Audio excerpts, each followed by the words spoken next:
Season 7. That's it. Another season is wrapped. I'm your host, Rohadi, coming at you from Treaty 7 territory in Calgary, Alberta, Canada. Leave a rating somewhere. Lift up this podcast. I'm glad you're here.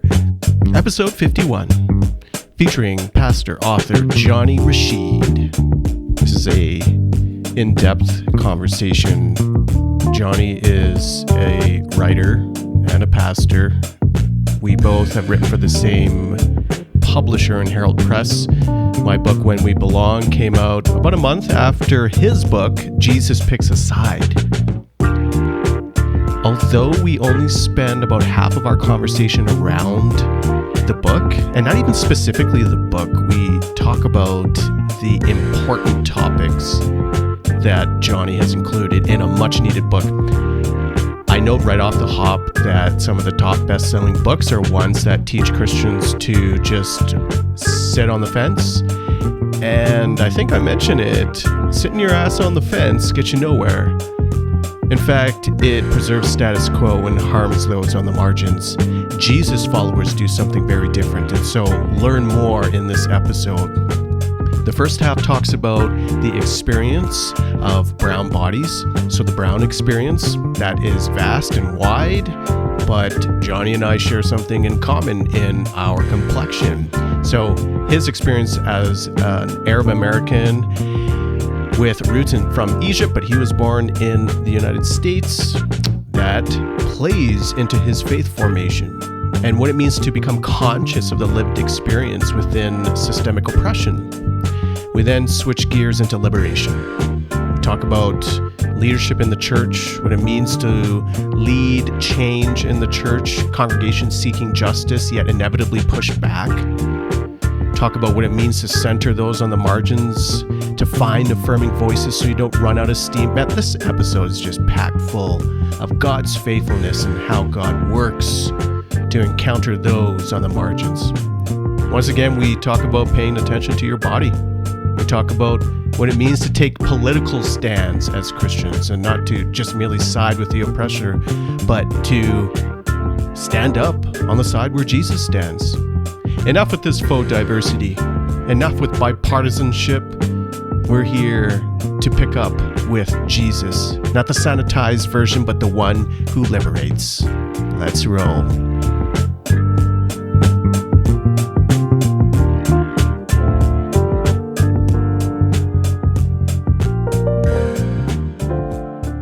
So much for having me on the show. I'm Jonny. I use he, him pronouns, Jonny Rashid. I'm so glad to be here. Jonny, you have published a book. I think it is a fantastic book. And one of the reasons I think it's fantastic, I'm just this massive fan of any person of color, minister of color, who goes against the obvious grain. And when I look at the categories for my own book on Amazon or wherever, the one book that is always at the dang top, man, is this, it's an Andy Stanley book, I think. You know which one I'm talking about? Yeah, he is selling his book very well. Yes. It's called Not in It to Win It. Why Choosing Sidelines the Church. Don't buy that book. I don't think that's particularly helpful, but it is an apt representation, its popularity, of where contemporary Christianity is at when it comes to engaging into the political sphere, but just the neighborhood and the city. It reflects what the heck was going on. Totally. So we're going to talk about your book, which people should be buying instead, because yours should be at the top of the Amazon rankings, not Andy Stanley. Yeah, totally. That'd be awesome. I don't think I'll beat Andy, but check out my book, y'all, if you think it's interesting. We're going to talk about why it's interesting. I don't even know who Andy Stanley is. You know, I've heard about him. Does he have a TV show? Don't know. Don't care. Jonny, do you have a TV show? No, I don't. I have a podcast and I have a Instagram devoted to the food I cook. That's it. Oh, you have a Twitter though too. Give yourself some credit. Too much. I'm too much on Twitter, to be honest. I don't know. Maybe you're just right. You don't want to be lukewarm. Didn't someone write about that? That's right. That's right. Yes. Okay. Well, I want to tease the listeners with aspects of your book because it wraps around your story. Jesus takes a side, embracing the political demands of the gospel. You start your book out with your story. Before we launch into that, I would like to invite you to situate yourself for the listeners and reflect and share with us where you were situated land-wise, the traditional lands you were on, and the city you call home now. I am on traditional Lenape lands in what is now known as Philadelphia, Pennsylvania, in the United States. I've been to Philly once. Oh, yeah. Best city in the world, as far as I'm concerned. How long have you been in Philly? Almost 15 years. 15 years, I think, maybe even longer. 16 to 17 years, actually.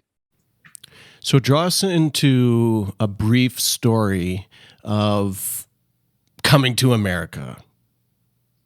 Well, I mean, I was born in the United States, but my parents immigrated from Egypt to the US, and I talk a lot about the politics of our body, the politics of our lived experience, embodied politics. And my parents immigrated from a predominantly Muslim country. Egypt's like 90% Muslim, 10% Coptic, just a little bit evangelical or Protestant.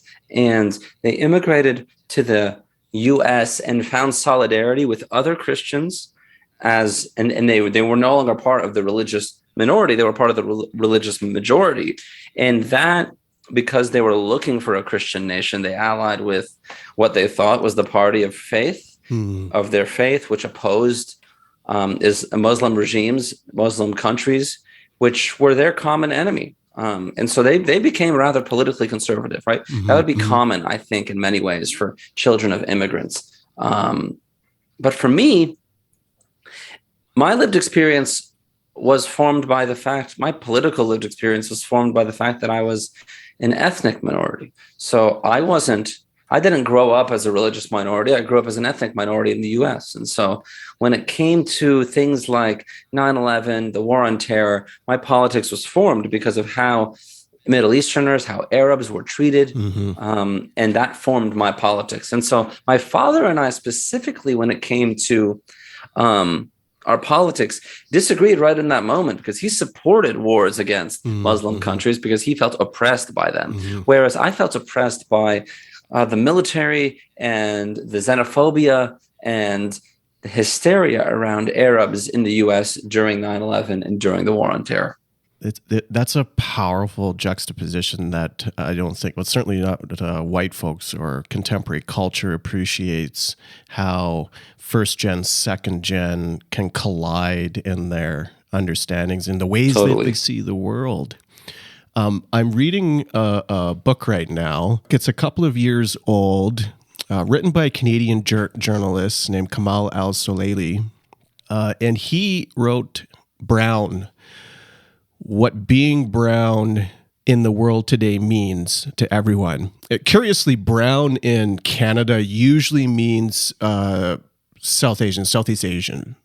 Because we have such a small Latin population here that if you're brown, that's the reference. Whereas it's very different in the US. However, in his book, he is lumping in the middle brown experience. You are not afforded the privileges of whiteness, and you also are not subjected to all of the force of anti-blackness. You're in a weird middle.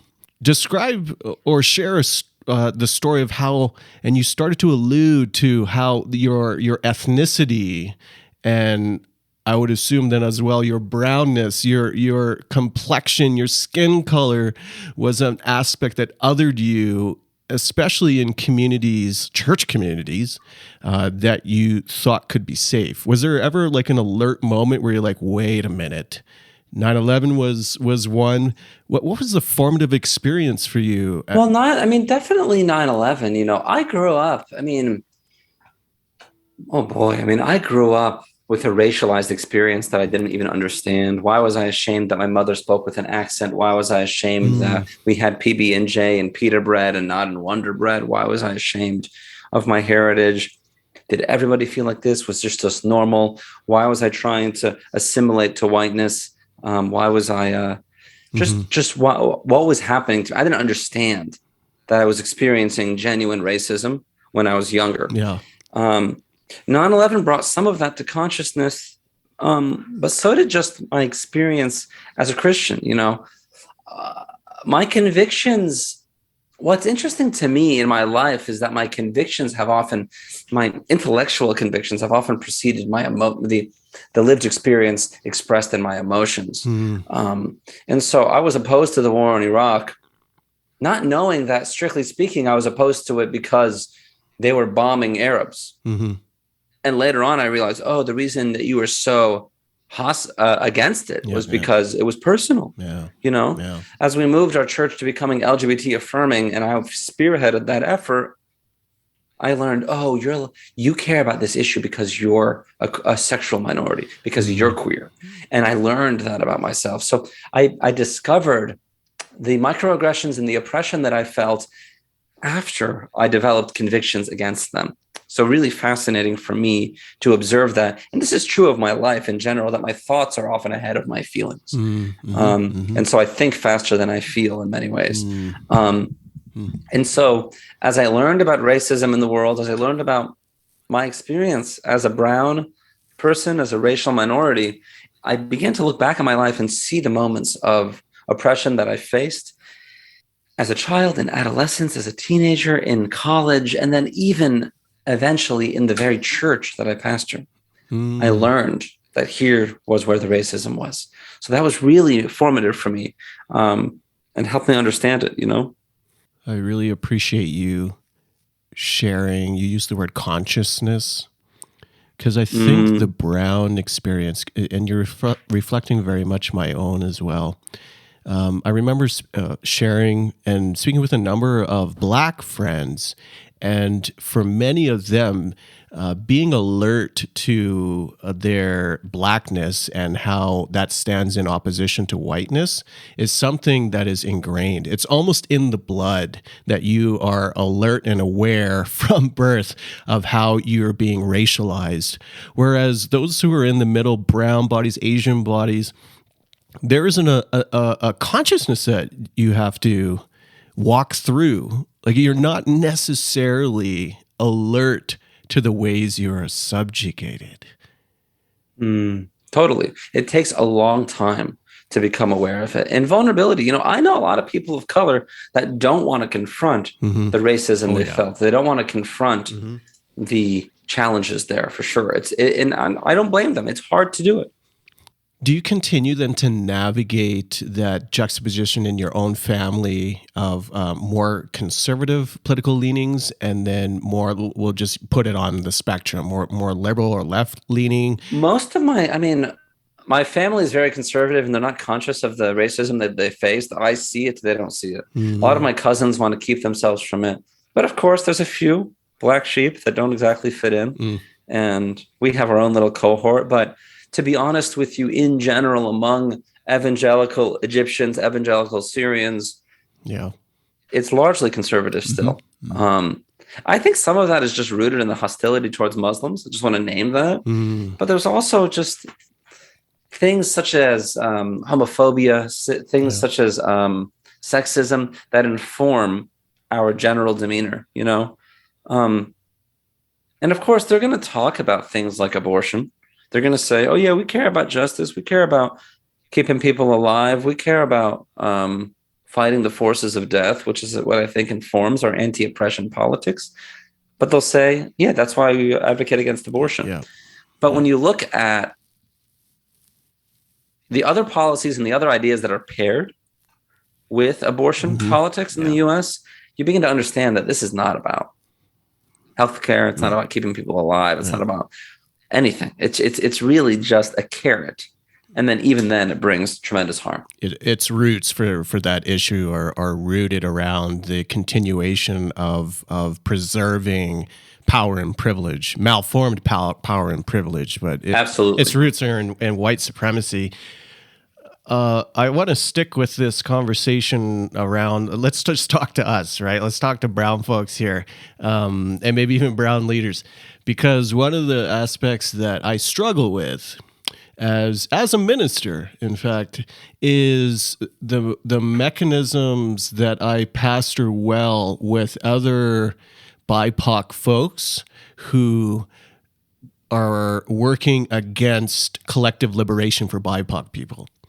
Like some of the folks who push back the most on my stuff of anti-racism or anti-racist disciple or justice, right, are BIPOC people. What is your approach? Like, how is your approach, or how are you informed when you navigate such waters?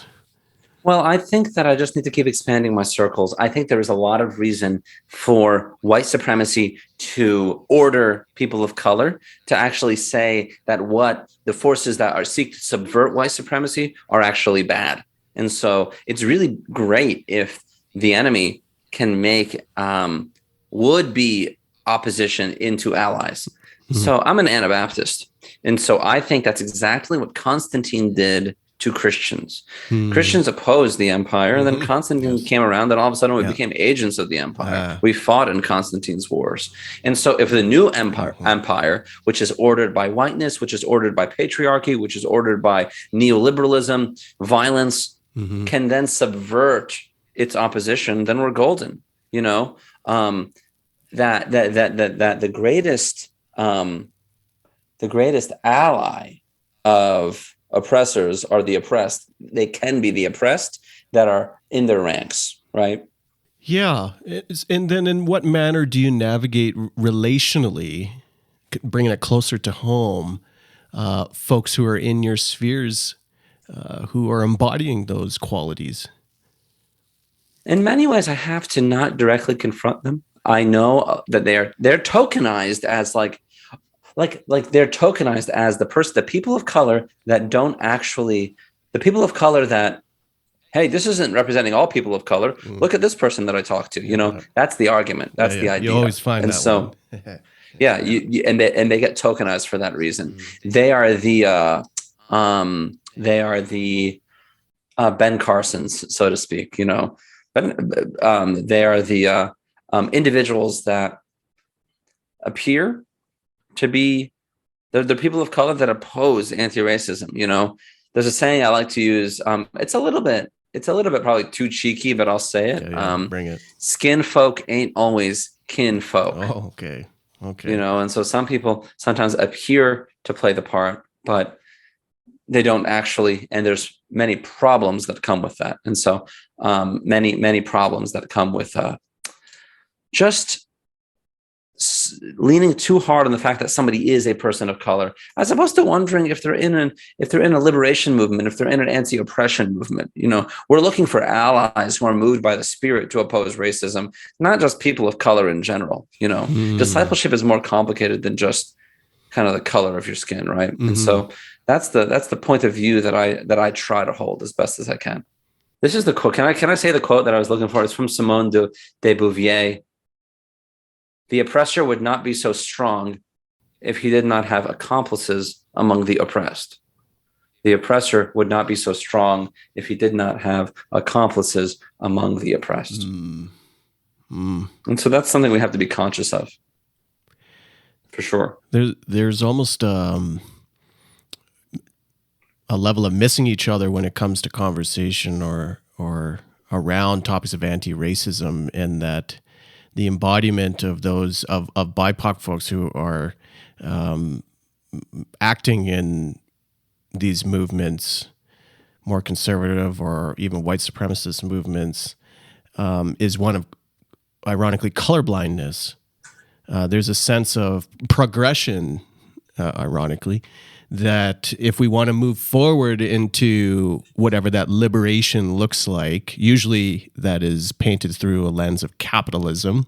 That's liberation, when everyone can get bigger slice of the money pie. But it embodies these attributes and qualities of erasing your identity. Totally. You had alluded to before that part of your awareness and consciousness then is uniquely informed by your experience as a minister. So I wonder if we can take a step back and let's do it. Just draw a quick story here of what it looked like for your journey into ministry. I'll go back to, I joined Circle of Hope right during the War on Terror when I was looking for Christians who were opposed to the war in Iraq, opposed to the war on terror. And I found some. I didn't know I could. I didn't know they existed. But here enough, there they were. I walked into the room, and on the side of a computer monitor, there was a big bumper sticker that said, "War in Iraq, no." Yeah. And that felt good to me. I was like, yeah, I can get down with these people. And so I joined this peace-minded, justice-oriented group that helped me regain my faith. And I became a leader among us, and I was called into being an apprentice pastor. And I was called into doing so at a very young age. I was 23 years old.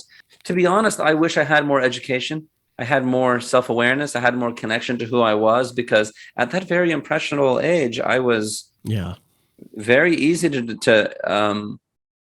the word I'm going to say, I want to be careful with, but it seems to fit the part. It was easy for me to be groomed. And so I became a son of the organization, trying to spread its DNA as far as it could go.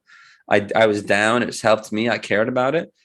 And then over time, I realized, let me keep listening to these people of color, these sexual minorities, to see because I keep hearing from them, and I would just wonder, is our organization harming them? And it took a long time for me to develop my own sense as a pastor. At first, you'd listen to protesters, dissenters in the church, and you'd try to quiet them down. And then I went to seminary. I developed a relationship with many other Christians across the country. And I learned, the way Circle of Hope isn't just the way.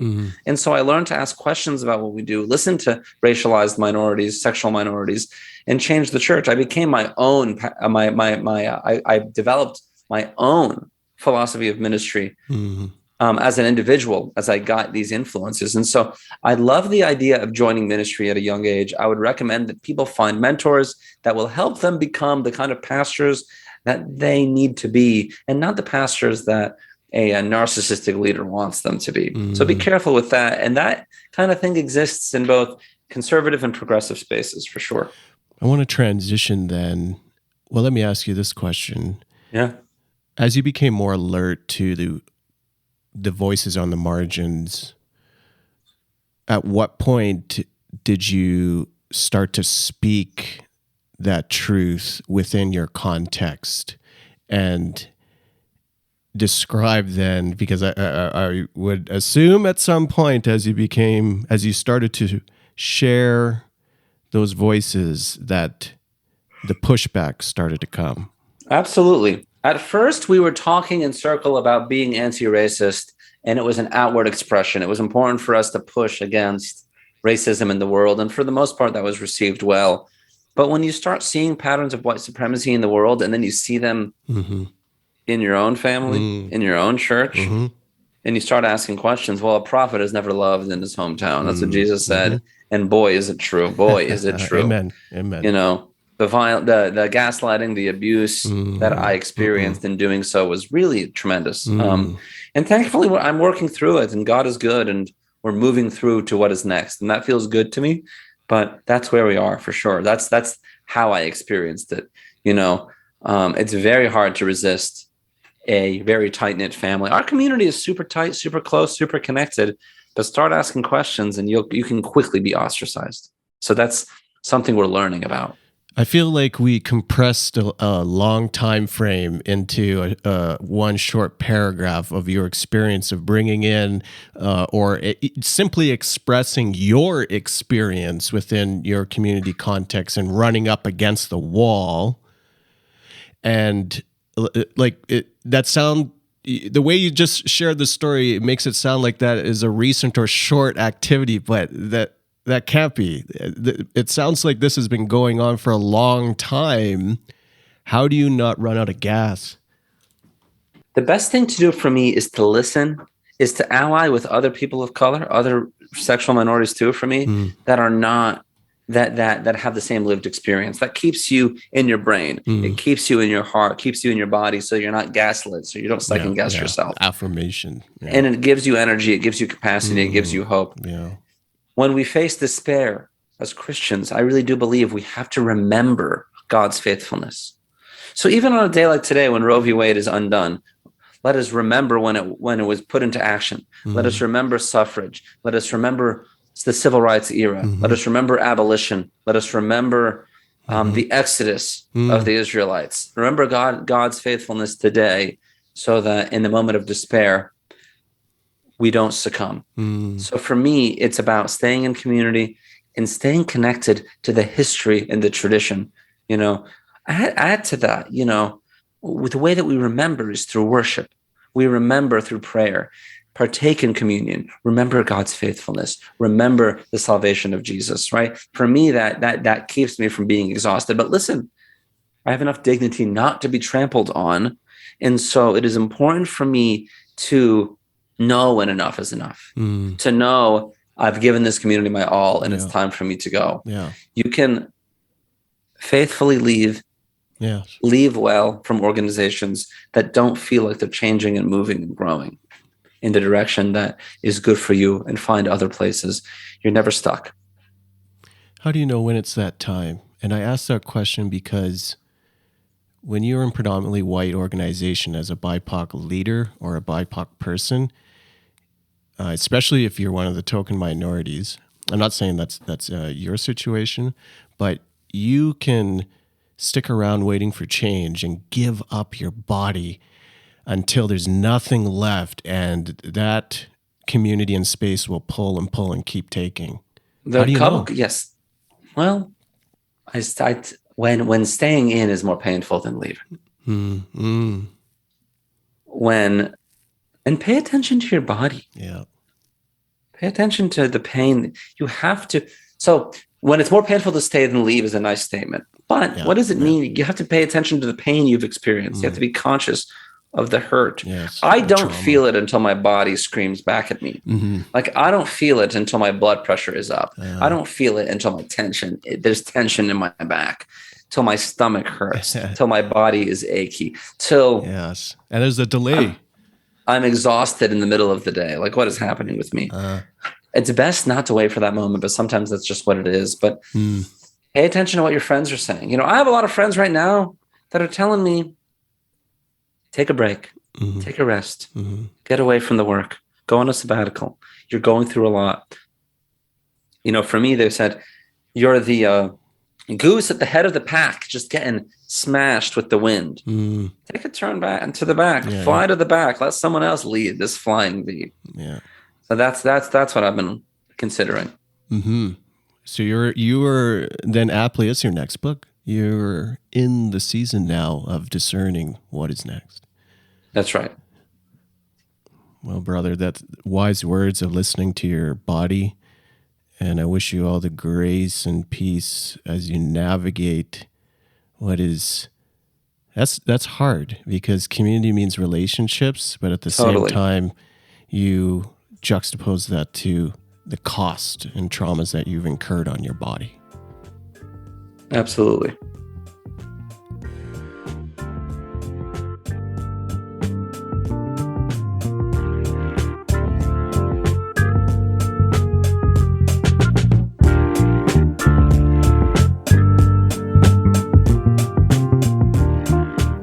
Well, you've drawn so much wisdom from your experience ministering and beyond into your book here. And I want to now just engage with these pieces, because I think contemporary Christianity, and by that I mean predominantly white church traditions, there is a theme, and I have experienced it every time I go to guest preach, especially during the past 2, 3, 4 years, or perhaps since Trump. But every time I'm coming through and we have conversations around the possibilities of taking a stand on something, could be anything, but usually if it's a stand on some matter of justice like racism or anti-racism, there's always a posture in return of, whoa, slow down. Let's hear everybody out. As if there's some type of virtue in Christianity to sit your ass on the fence. Like, I don't see that verse. In fact, we are called to something distinctly different. But ass sitting on the fence seems to be a virtue in these churches. What's going on? I think we are uncomfortable making political stands. And I think that one of the reasons we are is, one, when Christians have taken political stands, they've sided with the oppressor.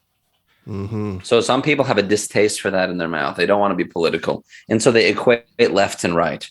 They don't know how to take a political stand because what they've seen is embarrassing. They're afraid they're going to sound like Jerry Falwell, a Jerry Falwell Jr. or Franklin Graham or one of these guys. Okay. And so they don't say anything. But I'm here to say that churches who don't want to take a stand, who value purple congregations, who think they're doing the kingdom of God because the diversity they hold is a political diversity and not an actual bodily diversity, they're missing a point here. That kind of unity falls in the back of the oppressed. Oh.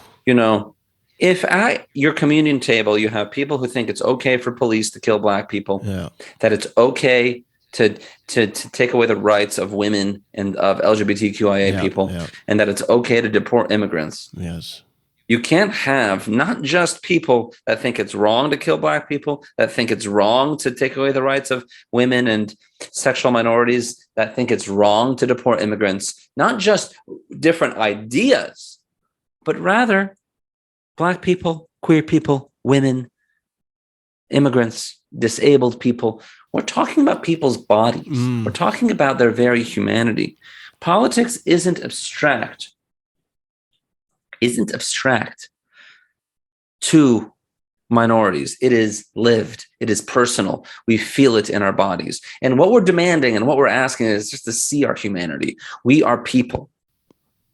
We have pain that we've experienced, and we want to be in your churches. And if you insist on reducing our lived experience to an idea, to critical race theory, to wokeism, to whatever you want to say, then you're missing the point. Politics isn't abstract, And I found this out when Trump instituted the Muslim ban, and all of a sudden people that looked like me weren't allowed in the country just because they looked like me. And then I realized I was going to administer communion to our congregation. And I realized out of a love feast, and I realized, I need Jesus to save me from this oppression now. There is no both sides. There is no third way. Yes. The way to follow God right now is to side with the oppressed. And there has been a lot of dialogue about why that's problematic. But to me, the kind of weight that falls on the shoulders of minorities in churches that don't want to advocate for them and give them their dignity is really tremendous. And it is death dealing too. Death dealing. Absolutely. It's costly. It affects our bodies. Yes. And if you are not on the margins or incurring that systemic oppression, systemic being the results of the political decision-making process, then you don't know. In fact, it looks like every other day. The dialogue piece, let's take a step back, because I what your voice again, it was hot, man. You're coming through with your faux diversity. There is this sense that if we can just hold respectable dialogue around controversial issues, which in many, for some things they're not controversial, but they're put on this polarized spectrum, that the dialogue in itself, if you can merely hold the dialogue, you can feign then this faux diversity. Come back to this diversity piece, because when we talk about, BIPOC folks talk about diversity, we think of diversity across all the different spectrums of ability, of neurodiversity, of ethnicities, and so forth. And there's is there a different diversity that's being celebrated within predominantly white communities? Say that one more time. Well, is there a different kind of when white congregations, we'll drill it down to churches, use the terms diversity, are they celebrating then the sense of this pretend diversity of, oh, we can hold diverse political opinions in the same place and hold that as a value? Diversity furthers white supremacy when it doesn't increase the understanding of the perspectives of the minorities that make them diversity. Political diversity results in the status quo. Oh, yeah. Bipartisanship results in the status quo. It takes, in some ways, extreme partisanship for reform to happen, for change to happen. And in order to accomplish progress, we really need to take the posture of elevating minority voices in our churches. We're talking about their very dignity. When you look at the incarceration rates for Latino and Black men that are disproportionately higher than their white counterparts, when you look at police killings that are disproportionately higher for Black men than they are for their white counterparts, when you look at the teen suicide rate of LGBTQIA people, you're talking about people's very life. Pastors don't want to take a stand because they're afraid of losing members. But I'm talking about losing lives. Yeah, money. Paul in 1 Corinthians 12 describes the body of Christ as made up of many parts. And Paul says, the members of the body that seem to be weaker are indispensable. Those members of the body that we think less honorable, we clothe with greater honor. And our less respectable members, we treat with greater respect. The oppressed are the ones who seem weaker, who seem less honorable, and who seem less respectable. Paul says, lift them up. And then, so that there is no dissension in the body. God has so arranged the body, given the greater honor to the inferior member, that there may be no dissension within the body. But the members have the same care for one another. If one member suffers, all suffer together with it. And if one member is honored, all rejoice together with it. When we elevate voices of color, when we listen to the oppressed, we honor everyone. When we suffer with the least of these, we suffer. When one of the least of these suffers, we all suffer with them. That's the kind of Christian unity that the church should be known for. Yes. We unite around the oppressed. We don't unite in spite of their oppression. Amen. We have the opposite problem in churches. I won't just paint a wide brush of white churches. You had shared earlier as I was saying, it's uncomfortable to make a stand because folks, congregations in their mind might be thinking of the Falwells or so forth like that. But the opposite or the other end of the spectrum is folks want to be like the Falwells. They want to be behind what the Jesus and John Wayne ideas of retaining power. The bipartisanship leading to status quo is exercise into retaining and preserving institutional power for both sides. And that's not helping the marginalized folks. And so we're generating this notion that if you don't have the marginalized in your community, then you create a false narrative, is my sense here. Fill in the blanks for me now. You create a false narrative around the fact you are in fact marginalized. You're being politically marginalized. We're being marginalized because look at Roe versus Wade is still the law of the land. Not anymore. And so you start to generate this engine, however, unto power versus unto centering or liberating those on the margins. Totally.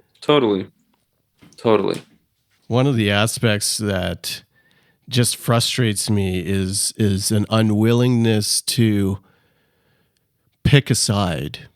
And it's not a virtue for staying and finding middle ground, as if Christians are somehow the referees of of dialogue. Do you chalk that up to biblical illiteracy? Do you chalk that up to a problem of having the wrong picture of who Jesus is? Well, Jesus was no stranger to controversy. He had no issue being polarizing. Jesus was not concerned with politeness. Jesus had a message. He was clear about it, and he clearly took a side with the oppressed.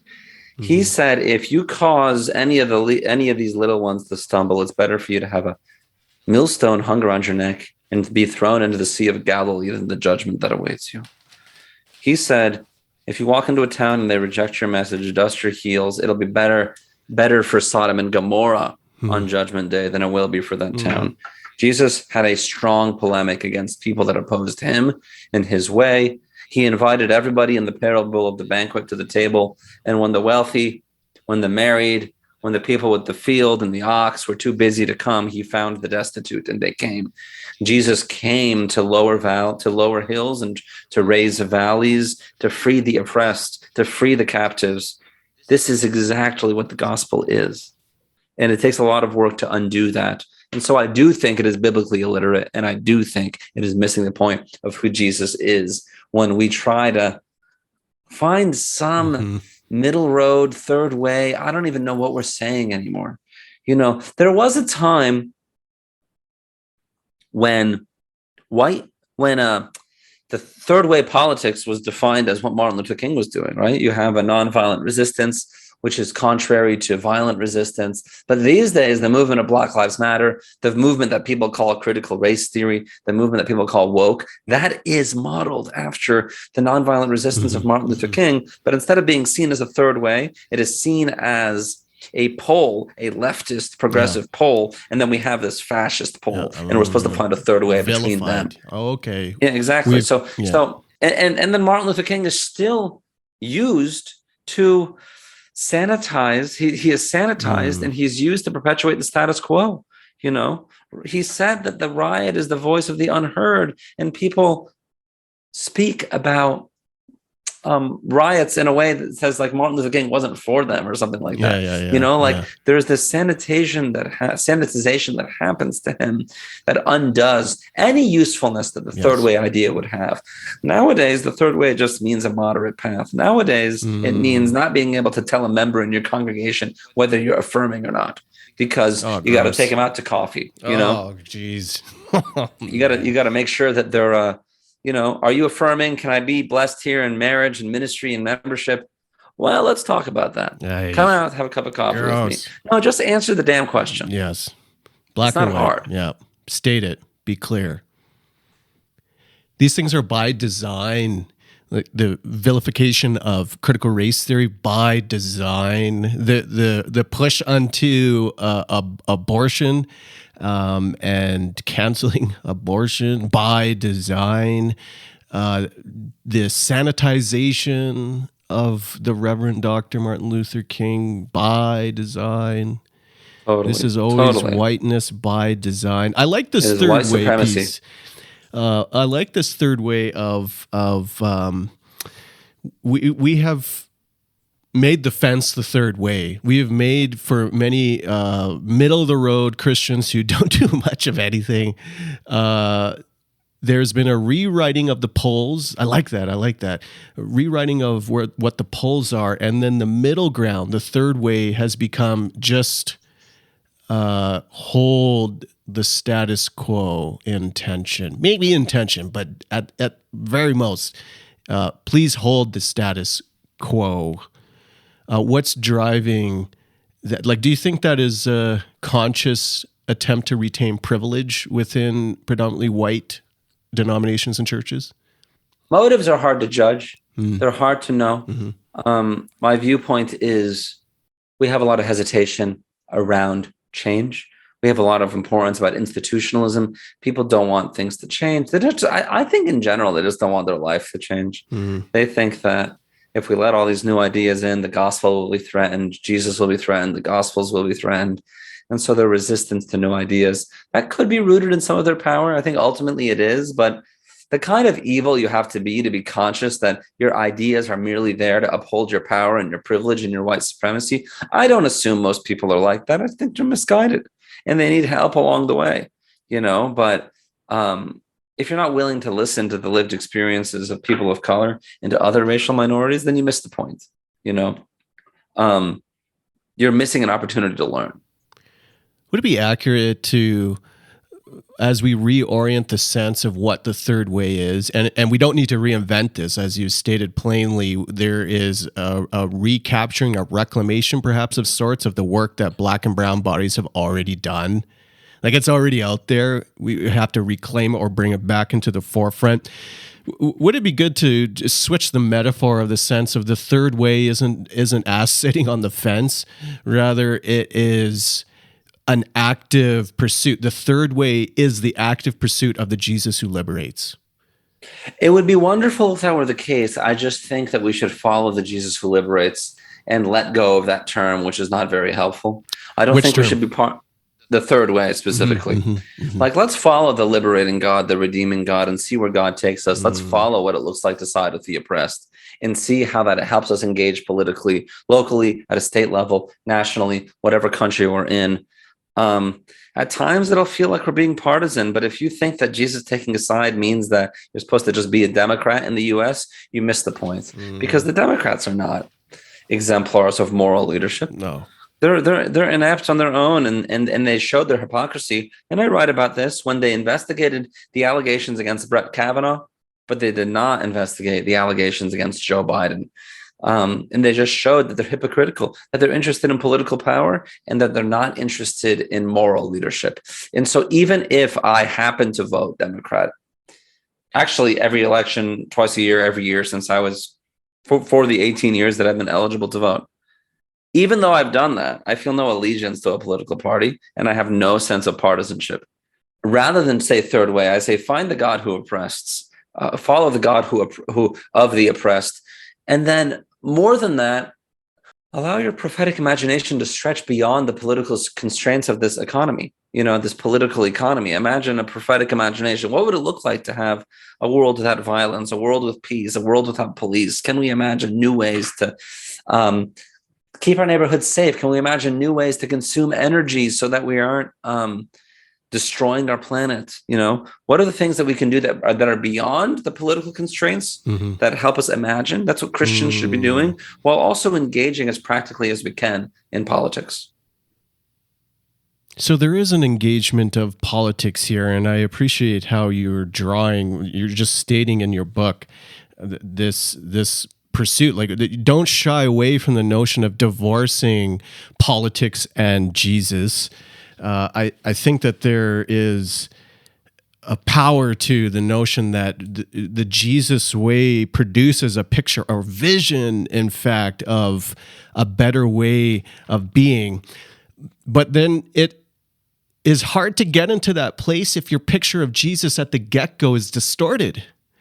Like, totally, if you have a white Jesus, you're not going to, like, what is the catalyst then for so many congregations? And they showed their cards. They always are showing their cards when Christian nationalism starts to emerge, vaccine pushes start to emerge. Like, what is the catalyst of formation for these congregations? Do they have hope? Is there? Totally. I mean, yes. I mean, I think you're absolutely right that a distorted version of Jesus doesn't help us understand. It gets us off on the wrong foot, right? And so we have to figure out, how do we form an image of God and an image of Jesus that helps us side with the oppressed? What does that look like? And I think ultimately a very plain reading of the Bible helps us, a plain understanding of what Jesus came to do. I would just start with the Gospel of Luke and see what Jesus is saying in that gospel and try to hold on as tight as you can to the apparent message of the gospel, which is to liberate the oppressed. Set the captives free. That's right. This distorted Jesus is the one that produces an understanding of a Jesus who wasn't political. Totally, a Jesus that didn't take a side. And it produced this ethic within congregations. I take the road of, and like, I don't have enough spoons for this, Probably why. So I don't know if it's the right road, but what road do you take? So that's the question. My road, when I engage in communities, churches, thought leaders who are embodying the picture of white Jesus, I just ignore you. Like, I won't have a conversation or dialogue. Like, that's not for me. Like, I think you're too far Dust your gone. heels, right? Yeah. Oh, dust my heels. Oh, where have I heard that before? What is your approach to, like, there's a sense of, and this is distorted as well, of Christian peacemaking is trying to find that middle ground again.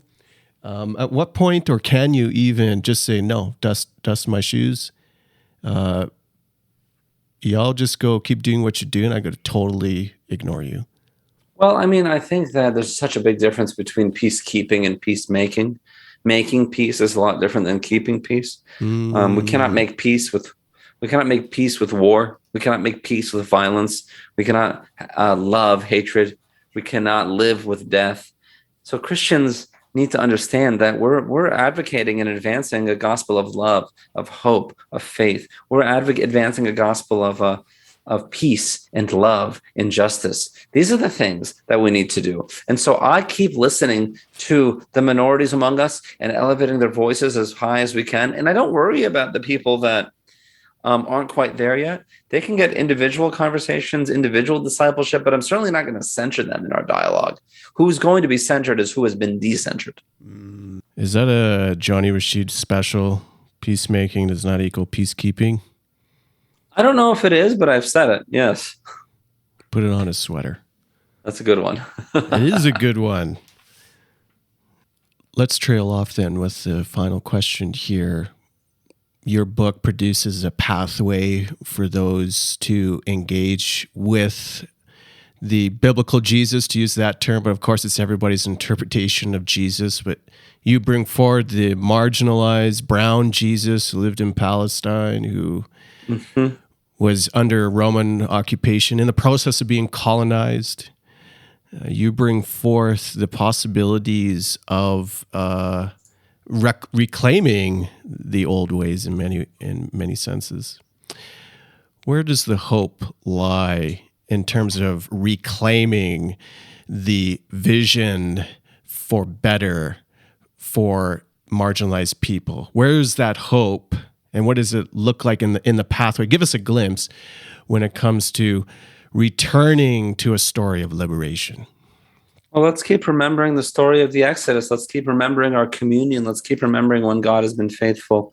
And let's remember that God is transcendent above the pain, the suffering, and the despair of this world. And let us use the promise of salvation to inform our imminent politics today. Jesus has saved the world, and Jesus is present in the world. Jesus is transcendent and imminent. And so as we imagine a new way to be, a new way to follow, a new way to imagine the whole world, engage as practically as you can, be as focused as you can, as local as you can, and try to do this work specifically.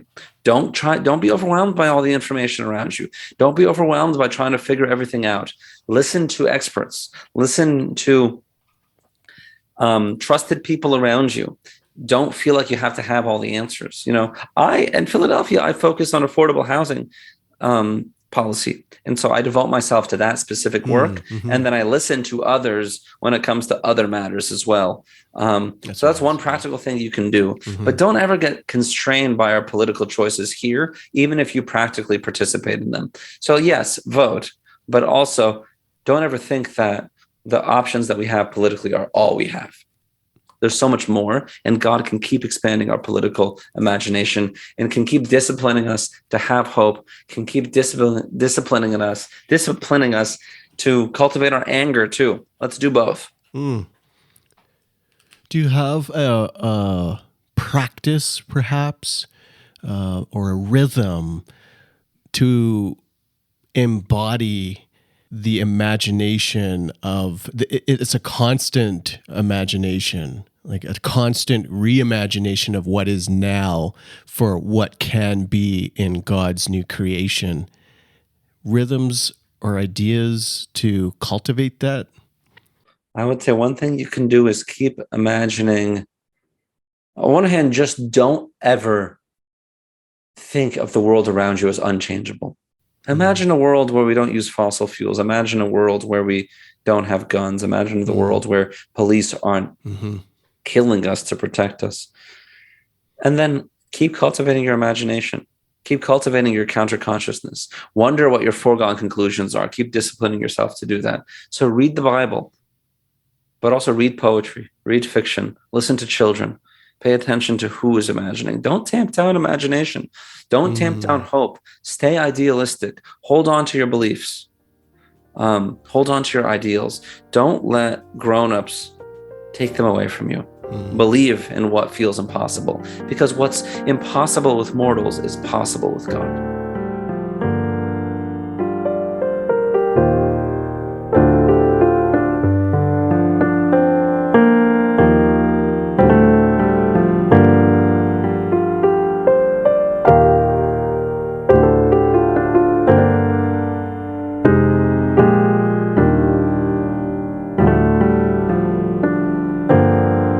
Yeah, if you want to keep up with me, go to JonnyRashid.com. Follow me on Instagram and Twitter at Jonny Rashid. You can follow Food Pasture on Instagram to see what I'm cooking. And then pay attention. I have a few articles that have just come out. One on Matthew 18, violence and power, loosing and binding. Matthew 18, 15 through 20, how it's been used to abuse people. Go to earthandaltar.com. You can find that. And then I have another one coming out in the Leader magazine of the Mennonite publication as well. So you can follow all those updates at JonnyRashid.com or on my Twitter or Instagram.